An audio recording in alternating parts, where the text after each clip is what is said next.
A Ucrânia usa sistema de defesa aérea contra ataques russos. Explosões no campo de treinamento de Pogonovo, região de Voronezh. Moscou sofre ataques massivos de drones. Os aeroportos de Vnukovo e Sheremetyevo estão fechados. A defesa aérea da Ucrânia está se fortalecendo. O primeiro sistema antiaéreo Skyranger 35 chegará já na próxima semana. Os Estados Unidos aprovaram a venda de sistemas Patriot. E a Espanha está fornecendo 100 milhões de euros para a compra de armas americanas para a Ucrânia. Lunetas de precisão continuam sendo importadas para a Rússia, Swarovski vindas da neutra Áustria. A paz está chegando em breve. Uma delegação americana já está em Kiev para retomar as negociações entre Ucrânia e Rússia. O escândalo no Kremlin. O líder militar Gerasimov conseguiu emprego para sua amante no Ministério da Defesa e comprou para ela vários apartamentos de luxo. Vamos falar sobre tudo isso em apenas alguns segundos. Mas agora, por favor, curta este vídeo e se inscreva no canal Ukraine Today para não se perder no YouTube. Então, vamos começar. As forças de defesa da Ucrânia atingiram o campo de treinamento militar de Pogonovo, na região de Voronezh, na Rússia. Analistas de OSINT do Cyberborochna relatam que este é o primeiro ataque em território profundo da Rússia com armas americanas. Durante o governo Trump, houve vários alvos. Um deles era o campo de treinamento de Pogonovo, onde havia uma concentração de pessoal.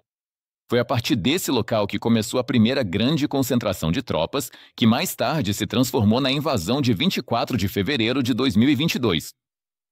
O Estado-Maior ucraniano também confirmou o ataque à Sra. Strike. As Forças Armadas da Ucrânia utilizaram com sucesso sistemas de mísseis táticos ATACMS para realizar um ataque de precisão contra alvos militares em território russo. Este é um evento histórico que sublinha o compromisso inabalável da Ucrânia com a sua soberania. Ao mesmo tempo, o Ministério da Defesa da Rússia também confirmou o ataque. Dizem que o ataque em si ocorreu no dia 18 de novembro. De acordo com... Na cidade de Voronezh, o adversário usou 4 ataques contra a serra. Mísseis táticos operacionais fabricados no ZEWA. Durante a subsequente batalha de defesa antimíssil, as equipes de combate russas que operavam o sistema de defesa aérea S-400 e o sistema de canhões antimísseis Pansir abateram todos os mísseis MEMS de ataque.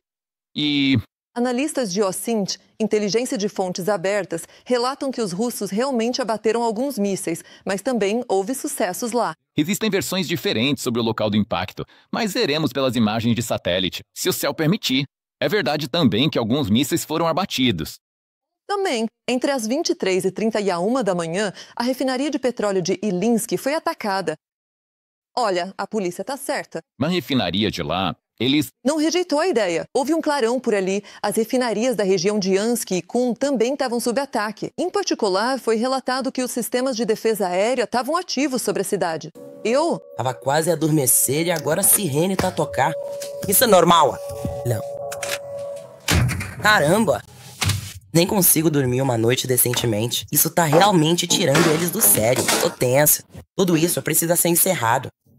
É revoltante. Atividade de... defesa aérea também foi registrada nas regiões de Voronezh, Bryansk e Belgorod. A noite que antecedeu o dia 19 de novembro também foi agitada na região de Ryazan. Um ataque foi realizado na usina termoelétrica de Ryazan, em Novobicherinsk. Essa é uma das maiores usinas de energia da Rússia.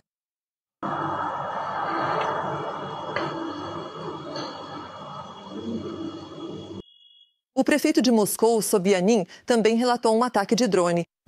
Ataque de drone em direção a Moscou foi repelido. Especialistas dos serviços de emergência estão trabalhando no local onde os destroços caíram no Ministério da Defesa da Rússia. Você não vai acreditar. Eles alegaram que derrubaram tudo e, como sempre, não relataram nenhum impacto.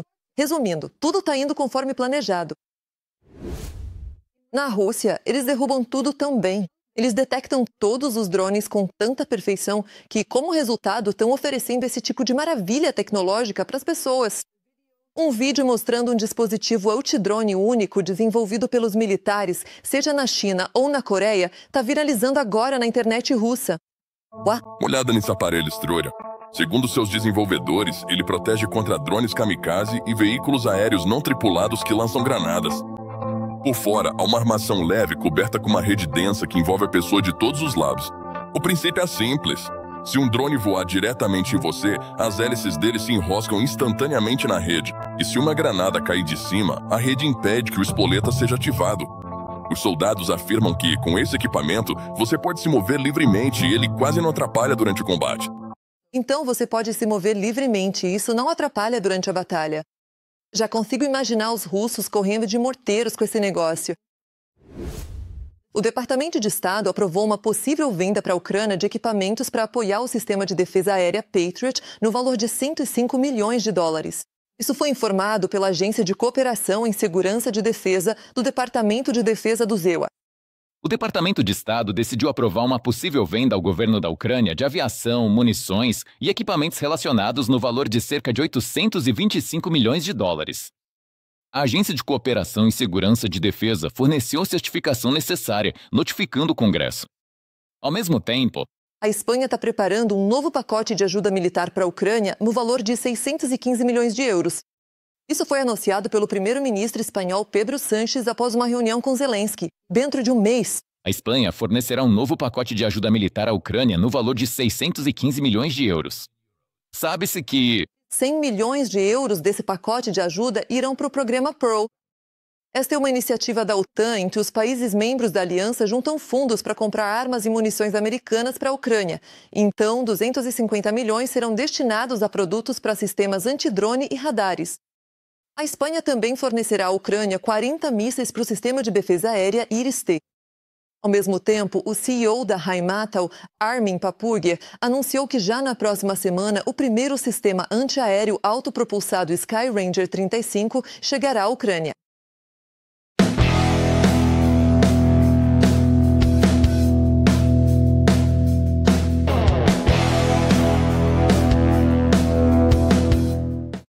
Como se sabe, o sistema em si é montado sobre o chassi de um tanque Leopard e o Skyranger 35 está sendo produzido usando ativos russos congelados na Europa.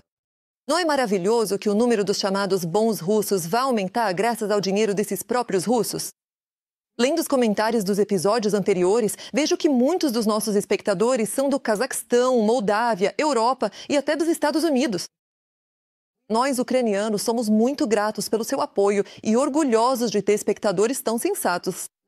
Conte pra gente nos comentários deste episódio também de qual país você está nos assistindo e se as pessoas aí apoiam nossa luta contra o Império do Mal.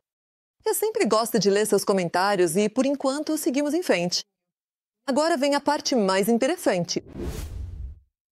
A China está interrompendo abruptamente as importações de petróleo russo e isso é um sinal preocupante para o Kremlin. Segundo a Bloomberg, empresas chinesas estão reduzindo significativamente as compras de petróleo russo devido ao risco de serem atingidas por sanções secundárias do ZEWA. De acordo com a publicação, a queda pode chegar a ser de 2 a 3 vezes o volume anterior. Enquanto isso, na Casa Branca, Donald Trump está pronto para aprovar uma lei preparada que impõe sanções totais aos compradores de petróleo russo. Se a lei entrar em vigor, o golpe para Putin será devastador e, a julgar pela reação de hoje de Pequim, a China já entende isso muito bem. Mais detalhes sobre isso no nosso relatório. Os Estados Unidos estão se preparando para dar o golpe mais doloroso no Kremlin. Donald Trump está deixando isso bem claro. É, muito claro. A era das sanções flexíveis acabou. Se a Rússia não parar a guerra, o mundo precisa cortar o oxigênio dela. Qualquer país que fizer negócios com a Rússia enfrentará sanções muito sérias. O presidente dos Estados Unidos está pronto para assinar um novo pacote de sanções contra a Federação Russa. Segundo a Reuters, a Casa Branca já deu o sinal para o Congresso. O 47º presidente vai aprovar o projeto de lei, mas somente sob seus próprios termos, se incluir uma cláusula que lhe dê o direito pessoal e exclusivo de tomar a decisão final sobre impor ou não as sanções. É exatamente isso que se torna a principal moeda de troca. A Casa Branca e o presidente.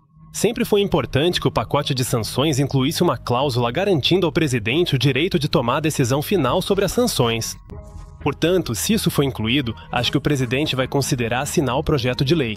Uma fonte da Casa Branca disse que o projeto de lei foi elaborado pelo republicano Lindsey Graham e pelo democrata Richard Blumenthal. O documento prevê tarifas de 500% sobre importações de países que compram petróleo, gás e urânio russos. O objetivo não é apenas atingir o Kremlin, mas também cortar todos os parceiros de Moscou que continuam apoiando o financiamento da guerra. Neste momento, Trump está determinado a colocar pressão adicional sobre a Federação Russa, especialmente em seu mercado de petróleo, de forma bastante ativa. As novas sanções de Trump podem representar um golpe devastador para a economia do Kremlin. O mercado petrolífero russo corre o risco de perder seus principais compradores. A Índia, a China e os países do Oriente Médio estão sob ameaça. Trump, por outro lado, propõe ampliar a lista de alvos e adicionar o Irã à lista de sanções. Um país que ajuda Moscou a contornar restrições e fortalecer projetos petrolíferos. Quando Entendemos claramente que a China compra 60% do petróleo russo e é improvável que os americanos intensifiquem o conflito. Qualquer forma de sanções, especialmente após o encontro entre Xi Jinping e Trump, essencialmente representou uma pausa de 1 ano na imposição de sanções mútuas. Muito provavelmente, parte do mercado de petróleo russo na China permanecerá. Ao mesmo tempo, países que eram o segundo e o terceiro maiores compradores de petróleo, nomeadamente a Índia e a Turquia, estão agora a procurar ativamente fontes alternativas de abastecimento. Enquanto isso, do outro lado do oceano, eles se preparam para desferir um golpe decisivo. Rice está lidando com as consequências de mais um pacote de sanções.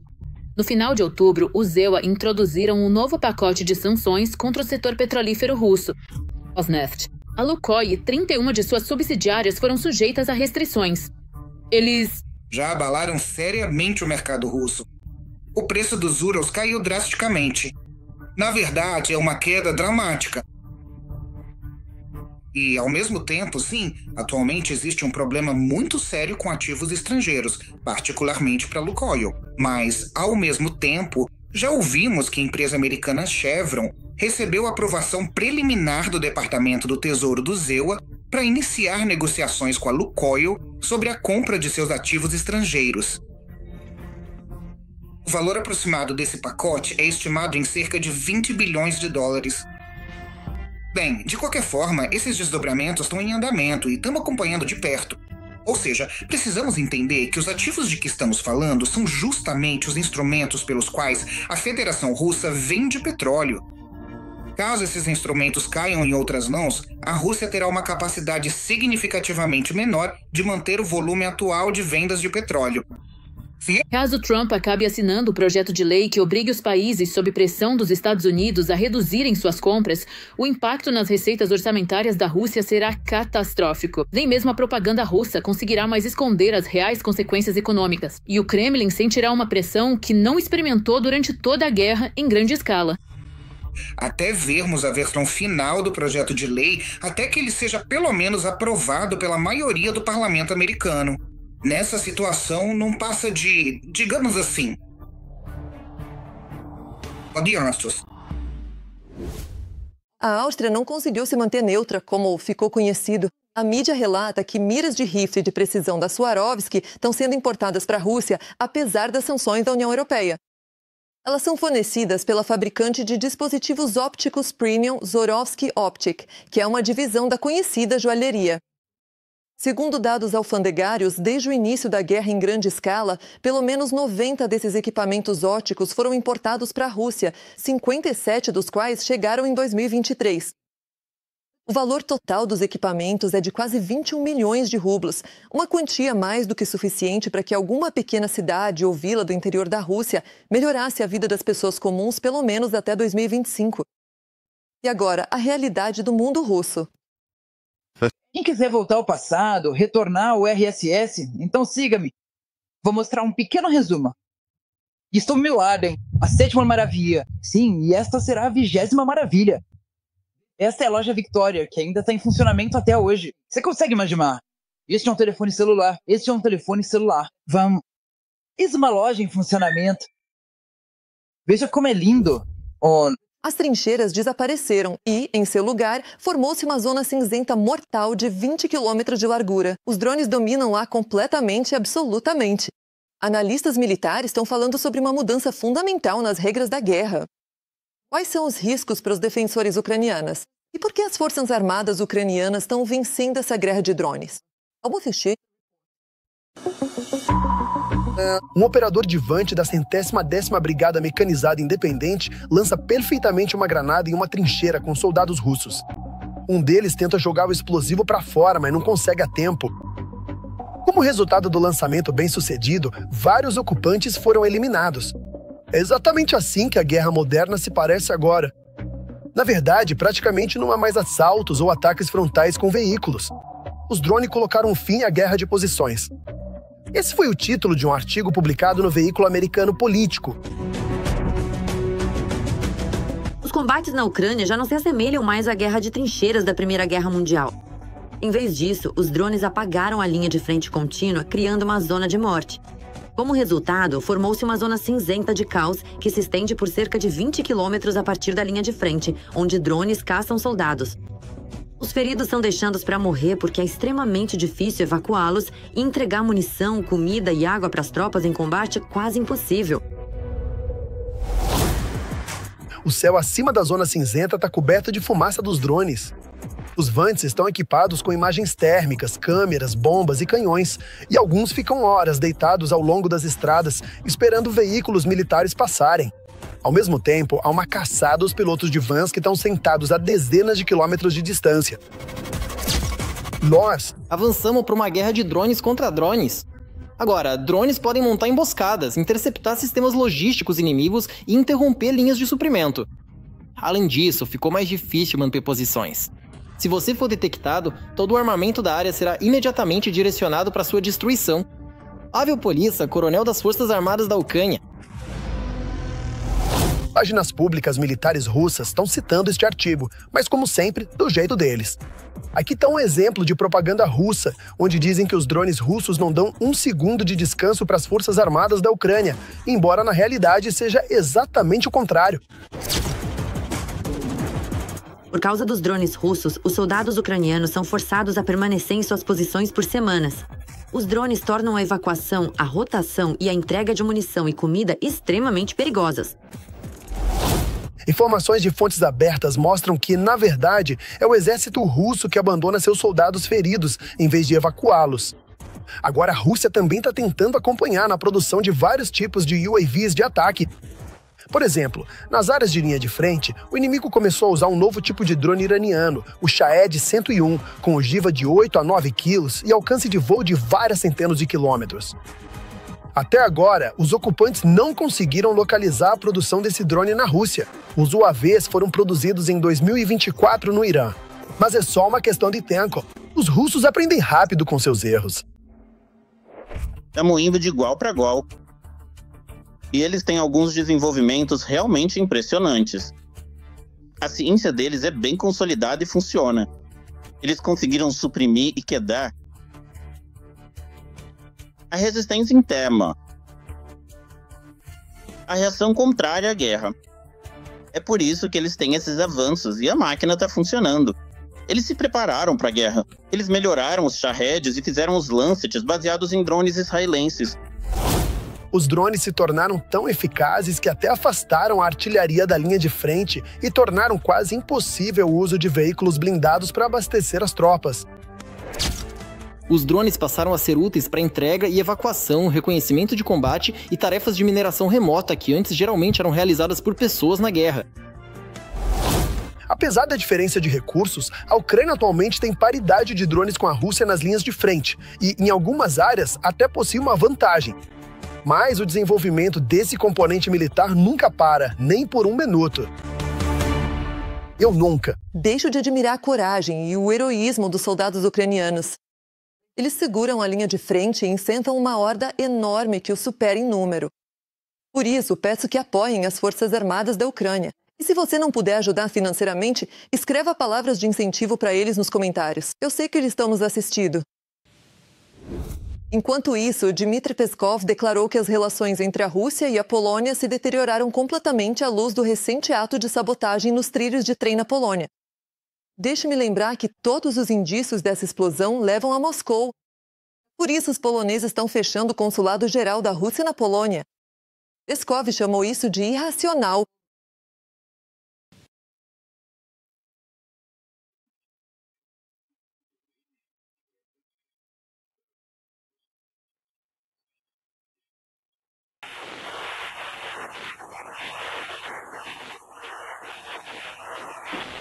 Maria Zakharova imediatamente interveio, afirmando que, em resposta, Moscou vai reduzir a presença diplomática e consular da Polônia na Rússia. Pode-se dizer que os russos estão ofendidos com a reação da Europa às suas travessuras. A Rússia já está atuando ativamente no território da Aliança do Atlântico Norte. Um exemplo recente disso é justamente essa sabotagem nas ferrovias polonesas. Varsóvia foi rápida em anunciar preparativos para a guerra. A questão é, eles terão tempo para se preparar? Não há necessidade de inventar coisas e, com base nessas invenções, formar uma opinião sobre a Rússia. Não há necessidade de criar a imagem da Rússia como inimiga. Eles inventaram essa ideia de que a Rússia quer atacar a OTAN. Você está completamente fora de si? Você é tão burro quanto essa mesa. Quem foi que inventou isso? Isso é um absurdo, entendeu? Pura besteira. O Kremlin começou os preparativos para a guerra contra a Polônia. Mas estamos agora mais próximos de um conflito aberto desde a Segunda Guerra Mundial. Situação pré-guerra, o Estado-Maior anunciou um ataque planejado. O agressor começou os preparativos para a guerra. Ele está criando um ambiente destinado a minar a confiança pública no governo, no exército e na polícia para preparar o terreno para uma possível agressão contra o território polonês. O chefe do Estado-Maior da Polônia afirmou que recentemente houve um aumento significativo nos atos de sabotagem no país, assim como grandes ataques cibernéticos. Esses eventos podem indicar que a Rússia está criando as condições para desestabilizar a situação e enfraquecer o Estado por dentro. Um dos incidentes mais recentes foi uma explosão na linha ferroviária Varsóvia-Lublin. Analisando todos os incidentes que ocorreram na Polônia e na Europa, pode-se dizer que todos os rastros levam para o leste, até Moscou. As autoridades polonesas acreditam que esse episódio e outros casos semelhantes têm as características de operações premeditadas que podem estar ligadas às atividades de serviços de inteligência estrangeiros. Na rota Varsóvia-Lubu, este é um ato de sabotagem sem precedentes, direcionado diretamente à segurança do Estado polonês e de sua população civil. Como capturar os responsáveis, sejam eles quem forem? 2 meses antes disso, cerca de 20 drones russos entraram em massa no território polonês pela primeira vez. O Bloco de Segurança da Polônia afirmou que a ameaça dos drones era mais séria do que as autoridades acreditavam. A afirmação de que eram objetos de papelão e papel não é totalmente verdadeira. A liderança polonesa não esconde o fato de que está se preparando para um confronto direto. Pode responder essas ameaças de forma simétrica ou assimétrica. Temos todo o arsenal de ferramentas à nossa disposição. O analista militar e ex-oficial do SBU, Ivan Stupak, está convencido de que o Kremlin já está travando uma guerra híbrida contra a Europa. E a única questão é quando isso vai escalar para um conflito aberto para a Rússia. O que ela está fazendo atualmente na Europa já é uma guerra. Assimétrica, não linear, híbrida. Chame do que quiser, mas ela está em andamento. A posição estratégica da Polônia entre a região de Kaliningrado e Belarus faz dela um dos países-chave para a segurança de toda a OTAN. E a própria Varsóvia desempenha um papel importante na garantia da defesa do flanco leste. Consequentemente, a defesa da Estônia, Letônia e Lituânia vai depender diretamente da capacidade das forças polonesas de responder a ameaças potenciais de forma oportuna. Tudo depende da nossa postura. Podemos dissuadir o inimigo ou encorajá-lo a agir agressivamente. Enquanto a maioria dos países europeus passou muitos anos discutindo a ameaça potencial da Rússia, a Polônia estava envolvida em preparações sistemáticas e direcionadas. Nas últimas décadas, Varsóvia fortaleceu significativamente suas capacidades militares. E o reforço das capacidades de defesa começou imediatamente após a anexação da Crimeia pela Rússia. Enquanto outros países esperavam para ver quem daria o primeiro passo, a Polônia agiu. Em 2024, o orçamento de defesa da Polônia subiu para 4,7% do seu PIB. Esse é o maior índice entre todos os países membros da OTAN. Modernização dos equipamentos militares e aumento do efetivo para mais de 200 mil soldados. Isso faz do exército polonês um dos maiores da Europa. Além disso, a Polônia se tornou um dos maiores compradores de armas dos Estados Unidos. O país investiu cerca de 50 bilhões de dólares. Dos Estados Unidos, não existe aliança. Precisamos gastar mais com defesa, não para substituir os americanos na Europa, mas para mantê-los aqui. O povo polonês está cansado da guerra acontecendo no país vizinho. Por isso, há um agravamento da atitude em relação aos ucranianos. Entre eles, o ministro da Defesa da Polônia afirmou que as pessoas não enxergam o verdadeiro inimigo e que aqueles que se manifestam contra a Ucrânia estão agindo contra a Polônia. Deve ser valorizado e respeitado, não usado para incitar hostilidade contra ucranianos na Polônia ou alimentar sentimentos anti-alemães. Chefe do Estado-Maior-Geral da Polônia pediu a criação de uma Guerra Fria 2.0, grandes investimentos em defesa e deixar claro para Moscou que qualquer ataque à OTAN receberia uma resposta decisiva. Agora, o futuro dos países europeus depende da prontidão da OTAN para se defender. A Rússia continua atacando a Ucrânia, mas eles não estão mirando em instalações militares. Em vez disso, eles estão atingindo alvos civis, especificamente prédios residenciais. A noite de 19 de novembro não foi exceção. A Rússia realizou um bombardeio massivo.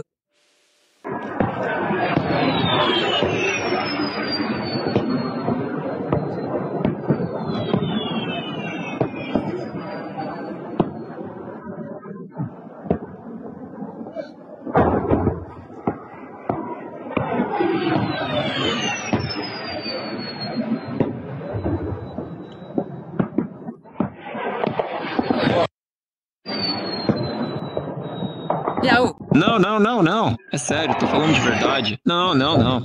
Isso. Foi exatamente como 9 mísseis russos atingiram Tornipil, acertando especificamente um prédio residencial. As pessoas não tiveram tempo de escapar. Já são mais de 20 mortos, incluindo 2 crianças. Mais de 60 pessoas ficaram feridas. A remoção dos escombros dos prédios residenciais ainda está em andamento. E tudo isso porque Putin simplesmente odeia os ucranianos.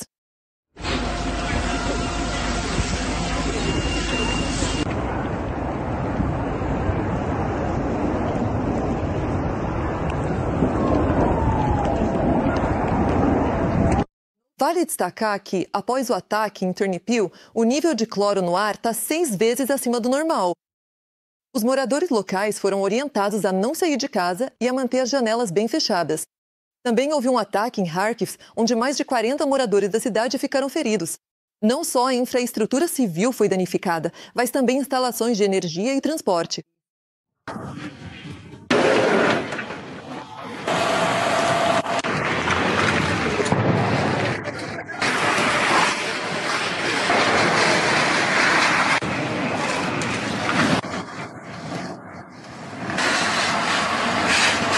Ivano-Frankivsk, assim como as regiões de Lviv, Donetsk, Kiev, Mykolaiv, Cherkasy, Chernihiv e Dnipropetrovsk também foram atacadas. Putin está deliberadamente mirando em civis e buscando causar o maior número possível de vítimas. Durante a noite, a Rússia lançou mais de 470 drones e 48 mísseis contra a Ucrânia. Os Estados Unidos e a Rússia estão desenvolvendo secretamente um plano para acabar com a guerra na Ucrânia. Esse plano consiste em 28 pontos. Isso foi relatado pela Axios, citando suas próprias fontes. Segundo as fontes, os 28 pontos desse plano estão divididos em 4 temas gerais: paz na Ucrânia, garantias de segurança, segurança europeia e o futuro das relações dos Estados Unidos com a Rússia e a Ucrânia. Enquanto isso, o enviado do Kremlin, Dmitriev, expressou otimismo quanto às chances de sucesso do acordo e disse que Moscou sente que a posição russa está sendo ouvida. O que exatamente eles estão ouvindo é desconhecido, mas mais um fato é conhecido. Segundo jornalistas políticos, um acordo para encerrar a guerra pode ser alcançado até o final do mês, ou possivelmente ainda esta semana. De acordo com fontes, é nisso que a Casa Branca está apostando. Além disso, segundo jornalistas, uma delegação dos Estados Unidos vinda do Pentágono, liderada pelo colega de classe de Jay Devins, Dan Driscoll, já chegou a Kiev para discutir negociações de paz com a Rússia. O objetivo principal é reativar o processo de paz, que está paralisado, já que Trump deixou claro que é hora de parar com as mortes e chegar a um acordo para encerrar a guerra posteriormente. O próprio presidente Zelensky afirmou que hoje se reunirá com altos funcionários do Pentágono em Kiev. Enquanto isso, o Wall Street Journal informa que, após as negociações com Zelensky em Kiev, Driscoll seguirá para a Rússia. Será que eles realmente podem chegar a um acordo de paz? O que você acha? Escreva sua opinião nos comentários. Vai ser interessante ler. Como a paz ainda não foi alcançada, precisamos ganhar dinheiro rápido. É exatamente isso que o chefe do Estado-Maior russo, Valery Gerasimov, está fazendo em Moscou. Mas ele não está apenas ocupado roubando do orçamento russo. Ele também mima a amante. É de conhecimento geral que o Gerasimov, de 70 anos, tem uma esposa da mesma idade que ele. Mas, como ficou sabendo recentemente, ele também tem uma amante, Helena Selefanova, que inclusive deu à luz uma filha ilegítima dele em 2014. Gerasimov não a reconheceu por 5 anos, mas depois, como dizem, o coração dele bateu mais forte. Depois da licença maternidade da amante, Gerasimov decidiu arrumar um emprego para ela no Ministério da Defesa da Rússia, mesmo ela não tendo formação militar. Naturalmente, a amante recebe um bom salário. Além disso, Gerasimov também comprou imóveis de luxo para ela. Pelo menos, sabe-se que ela possui 4 apartamentos, sendo um deles em um prédio histórico na margem do rio, não muito longe do Kremlin. Não está exatamente claro o que a amante de Gerasimov está fazendo agora, mas sabe-se que ela não se priva de boas férias. Ela já esteve na Turquia, país membro da OTAN, pelo menos 7 vezes desde o início da guerra em grande escala na Ucrânia. É isso que acontece quando você é um dos aliados próximos de Putin e fã de fazer guerra em um país vizinho. Em vez de matar pessoas em um país vizinho, eles fariam melhor em pensar no próprio país. Na Rússia, estudantes de universidades de medicina estão desistindo em massa e mudando de área de estudo. E tudo isso por causa da lei do serviço obrigatório. De acordo com as novas leis da Federação Russa, estudantes de medicina financiados pelo Estado agora são obrigados a assinar um contrato de treinamento direcionado na residência antes de passar pela certificação final. Simplificando, depois de se formarem, eles precisam trabalhar por vários anos em hospitais públicos antes de poderem escolher onde querem trabalhar. Os estudantes não apoiam essas regras. A maioria das pessoas que estudaram com financiamento do Estado não fizeram isso por princípio, mas porque pagar a mensalidade simplesmente não era uma opção para elas. Elas vão continuar na pobreza por muitos anos ainda. Eu tenho os valores mais tradicionais na escola, estudei enquanto viajava para os acampamentos Orleans, Alcírios e Artec. Participei de transmissões ao vivo com o presidente 3 vezes, sentado na primeira fila. Graças às minhas conquistas, literalmente eu lutei com unhas e dentes pelo meu lugar em um centro médico federal para me tornar médico e ajudar as pessoas. No meu 3º ano, me casei. Clássica história baseada no meio militar. Sinceramente, eu realmente queria ter uma família grande. Eu tinha certeza de que até o final da faculdade eu teria isso. Mas não sou só eu quem sustenta a família, sim, um estudante, não um quase capitão. Agora, além disso, estão nos oferecendo ainda mais 5 anos na miséria. Considerando a inflação. Considerando que já é impossível comprar um apartamento ou uma casa neste momento.